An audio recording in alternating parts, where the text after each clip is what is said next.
Hello mga caring, for today's video, magluluto tayo ng atay. Char. Magluluto tayo ng atay ng kambing. Kasi request ng ating boss na gusto daw niya na ganun yung luto. Tulad ng luto ko noon. Paborito talaga ni boss ko yung atay. Tapos igigisa mo lang siya. Nakita nyo naman kung ano yan nandyan na panghalo. Meron tayong sibuyas, kamatis, luya, sili, bawang, at saka bell pepper. Tsaka lagyan na rin natin ng cubes pang palasa, tsaka konting paminta. Di ko lang nakita kung paano ko nilagyan ng paminta.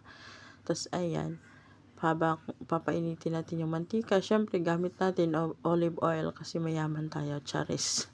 So ayan, unahin natin paglagay yung taba ng yung medyo may taba ng konti para at least yun pang padagdag lasa.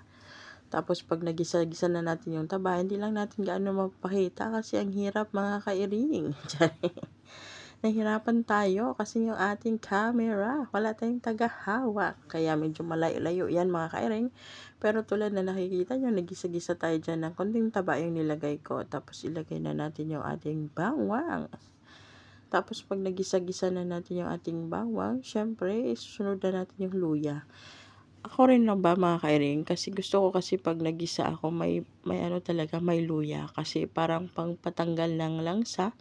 Kunyari manok or ano man yung ginigisa nyo, basta gusto ko talaga is may luya. Para habang ginigisa ko yung luya, mawawala yung langsa ng kasi naaanuhan ang amoy ng luya. Saka ko na ilalagay yung ibang pangpalasa like sibuyas, kamatis, ganyan. Inuuna ko talaga yung bawang at saka yung luya. Pag naamoy ko na maamoy na yung luya, ayan, saka ko na isusunod yung iba pa. So ayan, gisa-gisa lang tayo dyan, gisa-gisa hanggang sa makita natin na medyo okay na. Saka natin ilagay uli yung iba nating pangpalasa. Kita nyo naman, di ba? Tapos ayan, yung una kong nilagay dyan is yung, alam nyo ba yung bato? At saka yung puso. May bato, may puso.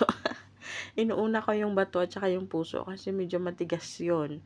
Tapos pag medyo nagisa-gisa ko na yun, saka ko ilalagay ulit yung mismong atay. Kasi yung atay kasi mga kairing, mabilis lang maluto yun. Tapos pag medyo okay na, saka ko naman ilagay yung ibang kamatis at saka yung bell pepper. Di ko lang napakita. Tapos tulad niya, nilagyan ko rin siya ng pampalasa na para siyang oyster sauce. Pero ang tawag sa kanya dito is pomegranate na sauce. Yung malapot na medyo maasim-asim, tapos medyo matamis-tamis. Parang oyster sauce talaga siya sa atin. Ayan, optional lang naman kung gusto nyo. Kung may soy sauce, pwede rin. Pero optional lang talaga. Ako nilalagyan ko para pandagdag lasa din yan. Kasi gusto ni boss ko yan. Nabubulol ako mga kainin. Gusto ng boss ko yung ganyang luto. Tapos tinapay, yung mekos-mekos natin na tinapay. Papakita ko yun sa inyo mamaya. Tawag sa kanila doon is kubus, tulad yan. So, paano yan siya gawin? Lang siya makain, asin, tubig, tapos i-mix-mix mo lang pag medyo malapot-lapot na yung tama lang na mahawakan mo.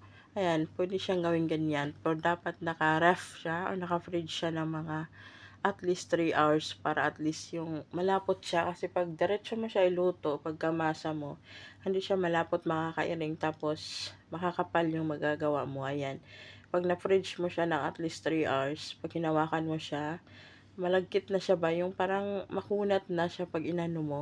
Para siyang rubber, ganyan. Tulad ng ginagawa kong ganyan. At least manipis na siya. So, kita nyo naman, ang galing-galing kong magmekos-mekos. Para lang siyang lumpia wrapper sa atin. Pero tawag nila dito niyan is kubus.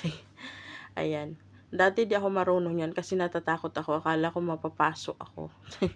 Takot na takot. Akala ko mapapasok. Pero nung sinubukan ko na, nasanay na, ay kay bilis-bilis lang naman pala. Hindi ba?